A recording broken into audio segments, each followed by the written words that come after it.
Eto naman yung Tecno 35G na may MediaTek Dimensity 720. Oops, teka, alam ko naman na mababa talaga yung GPU nito. Hindi naman ginawa tong phone na to as gaming phone, pero masabi ko sa inyo ngayon na may mga games siyang pinalagan. Mamaya alamin nyo yan. At syempre, para mapatunayan natin yan, marami akong games na tinest sa inyo. At check natin kung ano talagang kaya ng 720 na to. Pero ang pinaka nagustuhan ko talaga dito sa phone na to yung presyo. Imagine mo, under 10,000 pesos kapag may sale, makakuha tayo ng AMOLED display with 120Hz na refresh rate, naka 50 megapixel yung rear camera pati yung front facing camera. Kaya samahan nyo ako sa video ito at meron akong revelasyon pagdating sa camera. At sa mga bago, huwag nyo kalimutan mag-subscribe at pinitin yung bell icon para sa mga ganitong unboxing reviews, bagong kalaman at katarantaduhan sa channel na to.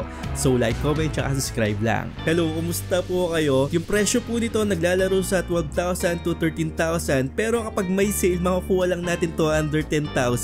Imagine mo, sulit na po talaga yon para sa ganitong phone. At mamaya nga malalaman nyo kung bakit napakasulit niya sa ganyang presyo. At lagi nyo abangan yung mga sale dyan. Actually, buwan-buwan may mga sale tayo. Kaya lagi nating makukuha lang to na under 10,000 pesos. Lalong-lalo na kung may voucher pa tayo. Pero bago natin pag-usapan lahat yan, i-check muna natin yung kasama niya sa box. Meron tayong 70 watts na fast charging dito. Syempre may Type-C cable tayo. SIM ejector pin na pwedeng gawing hikaw. At may pre-case tayo na katulad din siya dun sa Tecno Camon 30 Pro 5G. Talagang hindi ka nabibili ng case, protektado talaga at napakasimple lang talaga. At meron pa tayong mga documentation dito at free tempered glass. Sa itsura ng phone, hindi naman siya nalayo dun sa Tecno Camon 30 Pro 5G. Hindi siya fingerprint magnet, tapos made of glass po yung back panel nito. Although yung frame nito, syempre plastic lang po siya. Sa baba, meron tayong microphone, Type-C port at isang speaker lang. Sa taas naman, isa pang speaker, tapos may nakalagay dito na Dolby Atmos. Hindi masyadong nakikita pero meron po nakalagay dyan. Tapos infrared sensor para sa remote control ng mga appliances natin at isang anti-noise cancelling microphone. Sa kabilang side meron tayong SIM card tray at expandable yung storage nito. At sa kabilang side naman yung power button at volume rocker natin at in display naman yung fingerprint scanner niya. Sa display, maganda yung display nito, symmetrical yung taas tsaka sa baba at almost bezel-less na rin siya. Unlike sa mga under 10,000 lang, meron tayong malaking chin doon. Dito po hindi malaki yung chin niya at lalong magandang manood talaga ng mga Netflix dito o YouTube. So mamaya pag-usapan nating maigi yung display. Pero mag-start agad tayo sa camera dahil natuwa ako at hindi ko inasahan to. Actually, ito yung revelation ko pagdating sa camera. Napakaganda ng mga nakuha kong photos dito. Lumalaban po siya sa mga mid-range na phone. Kung mapapansin nyo, may mga details tayo, may mga shadow at tamang-tama yung timpla na ipopost mo na lang talaga. May konting saturation minsan at minsan naman meron siyang neutral. Hindi lang siya ganun ka-consistent pagdating sa aspeto na yon.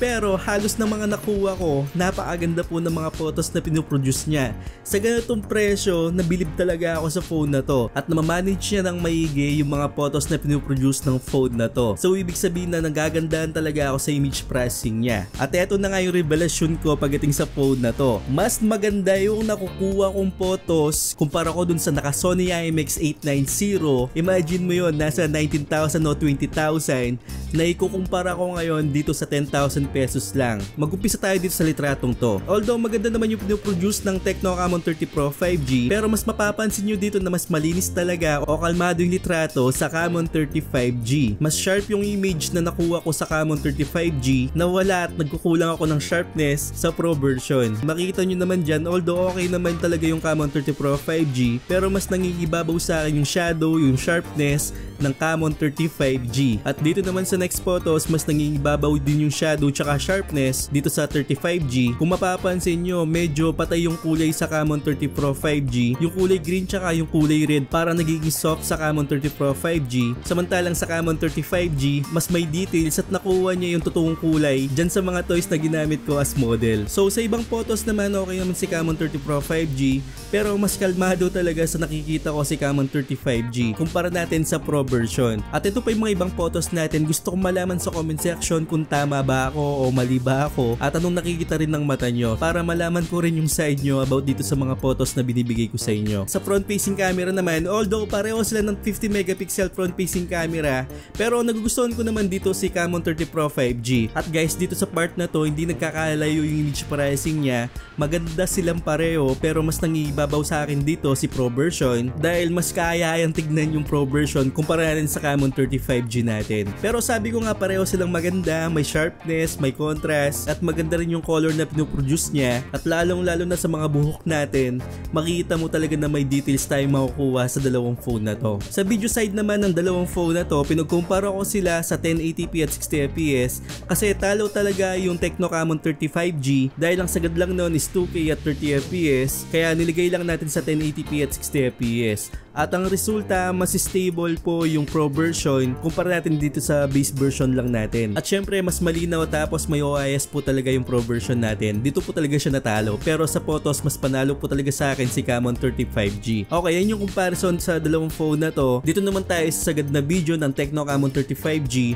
Meron tayong 2K at 30fps at magalaw po siya, hindi siya ganun ka-stable. Although yung details na kukuha naman, typical yan talaga sa mga entry level. Hindi naman talaga perfecto talaga yung mga entry level. Pero at least salagang yan, meron tayong 2K at 30fps at magagamit din natin pang vlog yan kung steady video lang. Kayang-kaya na po tong phone na to. Yun nga lang, kung vlogger talaga kayo at ito lang talaga yung budget nyo, pwede tayong gumamit ng DJI Osmo SE para sa stabilization ng video na to. So alam nyo naman kung ano yung mga gimbal na yan para ma-stabilize nga yung mga video yung tinitake natin. Lalong-lalo na kung vlogger kayo, magagamit natin yung DJI Osmo SE na to. Although hindi naman talaga siya ganun ka-stable kasi entry level nga lang tong phone na to, pero at least mas smooth siya compare natin sa walang gimbal. At mas pakikinabangan pa natin tong video na to compare sa hindi nakagimbal. At collaboration din siya ng Tecno Camon series. Kung nagugustuhan nyo yung ganitong gimbal, maglalagay ako ng link sa description para makita nyo kung saan nyo siya mabibili. Sa front facing camera naman, malinaw yung front facing camera nito para sa ganitong presyo. Meron din tayong 2K at 30fps at hindi lang din siya ganun ka-stable.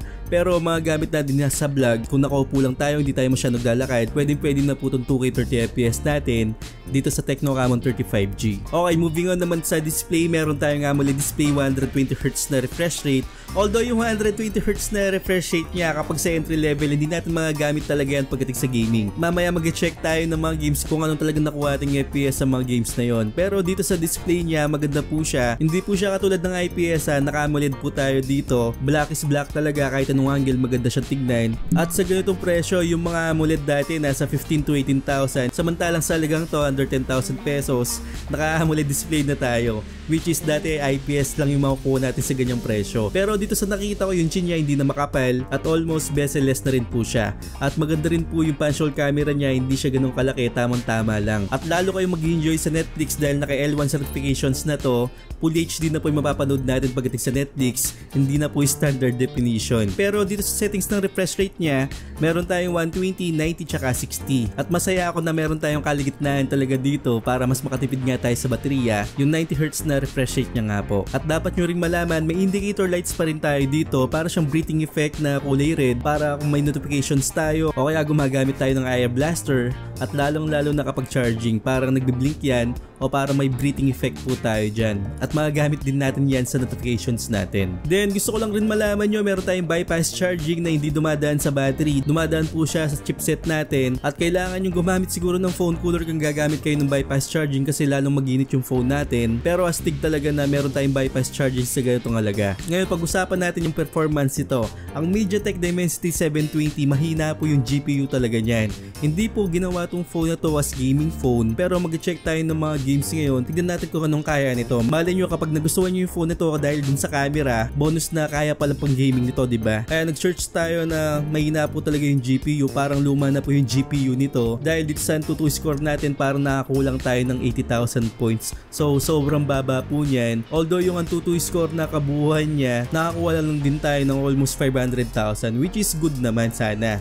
Pero sa GPU nga po, binabalaan ko na kayo na hindi talaga siya meant pang gaming talaga. Pero eto, medyo nagulat ako sa resulta ng mga games na tinest ko dito dahil alam ko na mahina nga yung GPU, pero pumalag po siya sa Call of Duty Mobile, hindi po talaga siya nag-frame drops. Nakakuha tayo ng magandang settings dito. Syempre nilagay ko lang sa low para makita natin yung mataas na frame rate, at yung frame rate nito is nasa max na. Although dapat kapag nasa max, nasa 90 FPS o 70, mga 80, pero ang nakuha lang po natin dito is 60. Actually good na yan para dito sa phone na to dahil hindi siya nag-frame drops. Nasa VR modes tayo at nasa 20 minutes po tayo naglalaro dito sa VR modes at wala po talaga siyang frame drops. Ngayon tatanungin nyo ako, kumusta naman kaya kapag may smoke class o nagbato tayo ng mga bomba dyan? Kapag yung mga ibang phone pumapasok sa usok na yan, talagang may frame drops talaga ng malala.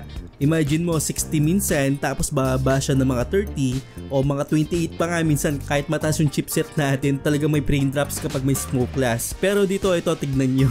Hindi talaga siya nag-frame drops kahit sa smoke class. Stable pa rin siya sa 60 frames per second. Talagang kaya niya. Nagulat ako na akala ko hindi niya kakayanin sa Call of Duty Mobile talaga. At alam ko makakuha ako ng mga 40. Samantalang dun sa Tecno Camon 30 Pro 5G nung tinest ko po yun, parang nasa 57 to 60 parang ganun.